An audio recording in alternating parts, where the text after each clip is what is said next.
Going like this, you're telling a meaningful story. When you're going like this, you're in trouble. You know what I'm saying? It's just a whole different lane. Hi, I'm Danielle Romero. Thank you so much for being with me here on my channel where we dig into American identity and family stories. And so, if you're new to the channel, I kind of started researching my family story, and it's been a beautiful time of just understanding the process of becoming American. And my mom's side of the family is very mixed, Irish, Creole, Indigenous Mexican, African American, more that I don't have time to list. And my dad's side of the family, they came over from Italy in, I think, 1903, maybe something like that. Um, so we were raised Italian American in New York, and I came to find out that we don't know as much about being Italian as I thought we did. And so I want to react to a couple of TikToks that were recommended to me and some that I found. And some were just so funny about the Italian American experience and the process of Italians becoming American. So let's jump over there and watch those. Okay, so the first one's called Italian Hands. I think I know where this one's going. Um, and I have definitely knocked cups off my table because of the amount of hand gestures I do. Um, and there are a couple that my dad would do if he's was upset with us when we were little. You get like a this would happen. My grandpa was always like doing like a thing like this. I don't know why. Obviously this. He'd be like, "Mamma mia." Um, so let's watch Italian Hands. I hope that these make an appearance. You see, us Italian Americans have our own language. It's called the IASL, the Italian American Sign Language, where we talk with our hands. Like, I swear to God, you think we're doing like sign language over here. We express how we're talking with our hands. It's like you have to handcuff me. I don't know what it is. It's just when I talk, I go like this. First of all, his eyebrows are on point. I know lots of Italian American men from New York who get their eyebrows waxed, and their eyebrows always look great. It depends. When you're going like this, you're telling a meaningful story. When you're going like this, you're in trouble. You know what I'm saying? It's just a whole different language That's when my you're talking dad. with your hands. I have to go back to that part. That face is killing me. He kind of looks like Robert De Niro. I feel like when he's doing that. That is amazing. Let me know if you either are you Italian American or you knew Italian American kids growing up. And also, people from Italy are welcome to jump in the comments and make fun of us. I'm down. Okay, this next one is called um, Christmas lunch process. And I actually did see this one. I picked it. My two of my brothers were here for Christmas and my parents, and the audio level went to here. Like I'm pretty loud, my kids are loud, but my husband is just he's not as loud as us. And I don't know. Sometimes when my family's here, it's like he'll say something, and I'm like, Daniel, you have to scream it, or no one can hear you. And so, and it's not because people are angry, although sometimes they are. It's just a very loud experience. So this one really resonated with me, and I love the wigs.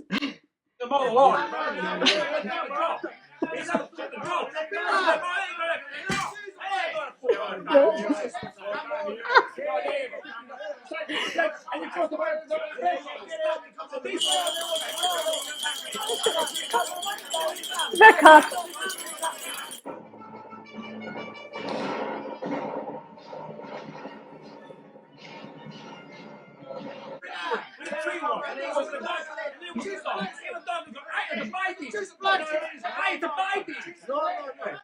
This is literally what it sounded like at my house.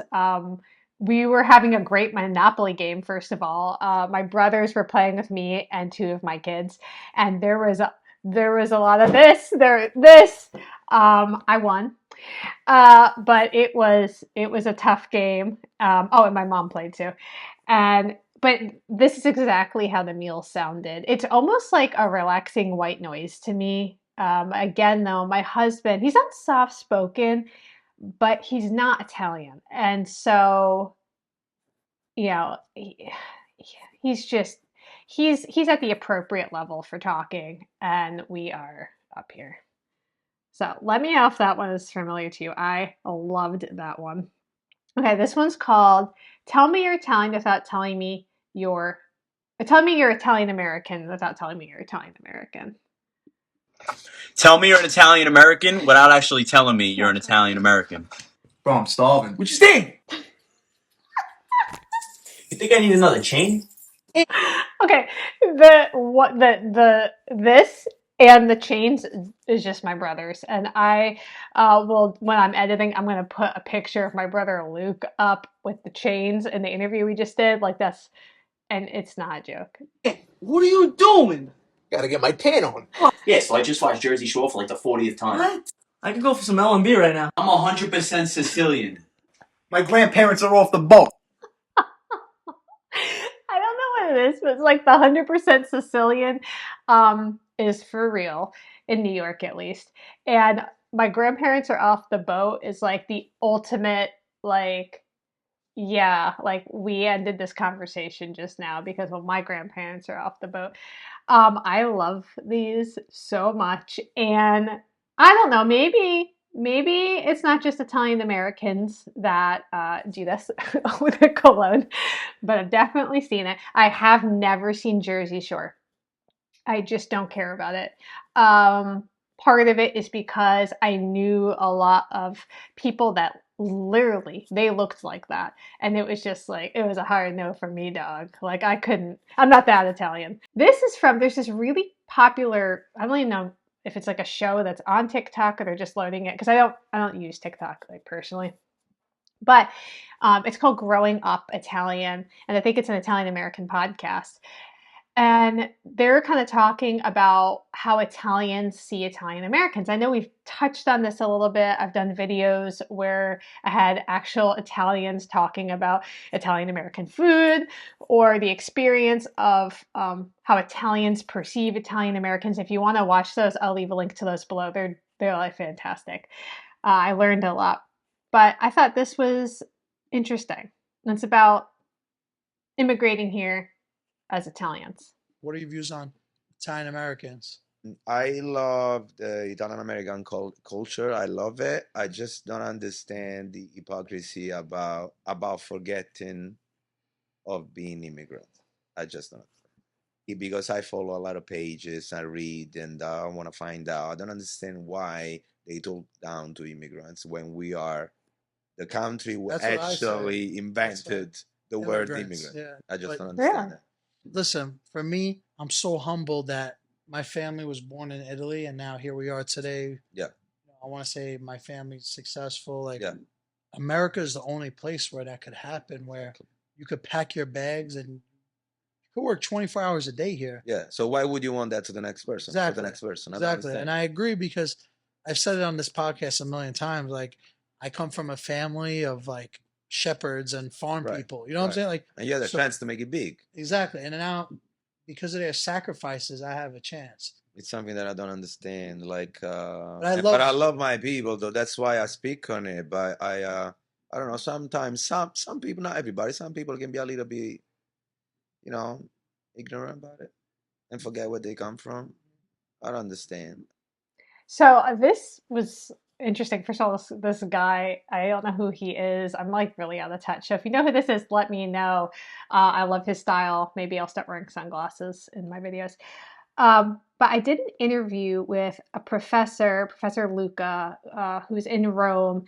And I want to bring him back on again. He is an incredible teacher and an incredible resource. And we talked about why was the assimilation process for Italians coming over, like why and how did it happen the way that it happened? And he's pointed out that the assimilation process, it had to happen for these people to be accepted and be able to make a living and be a part of these communities. And so I don't feel like it's so much that Italian Americans don't want anything to do with immigrants. I think it's this thing where, even though it's been only maybe 2 generations for most of our families since the family immigrated, we're disconnected from it. We don't know the stories, or we wait too long to be interested in it, and then our grandparents have passed away, or our parents, whatever that situation is.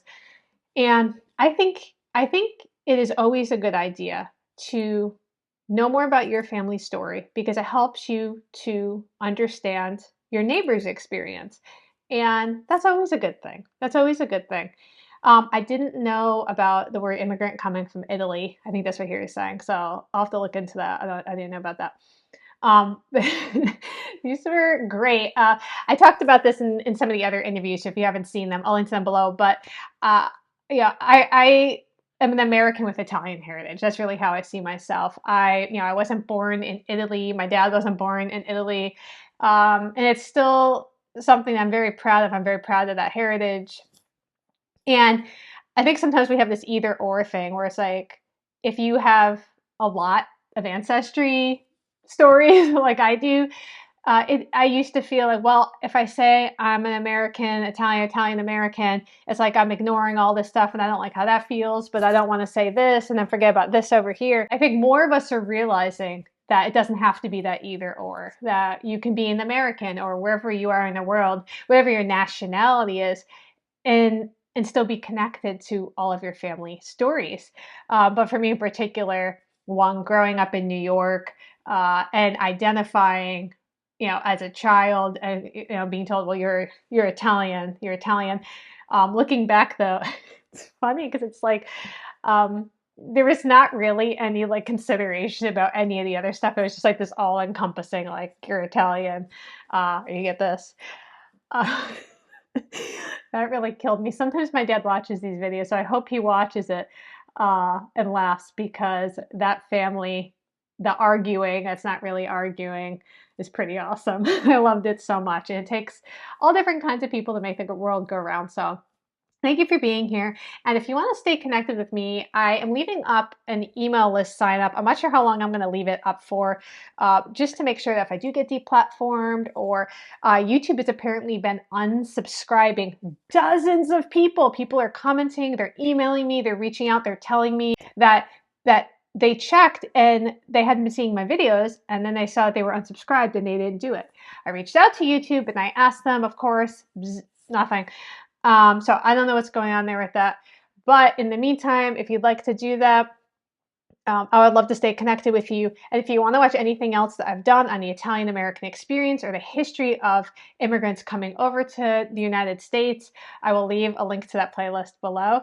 And I'm going to leave you with a clip of my brother Luke talking about being Italian American. We'll talk soon. I'm scared about going to white barbers. I had one white dude do it once, and I was like, no, you can't. I can never.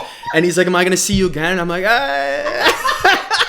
To have an Italian experience with no mom is like, did you have one? Not really. Mom took tweezers and was like, it's still good. We're like, it's not still good.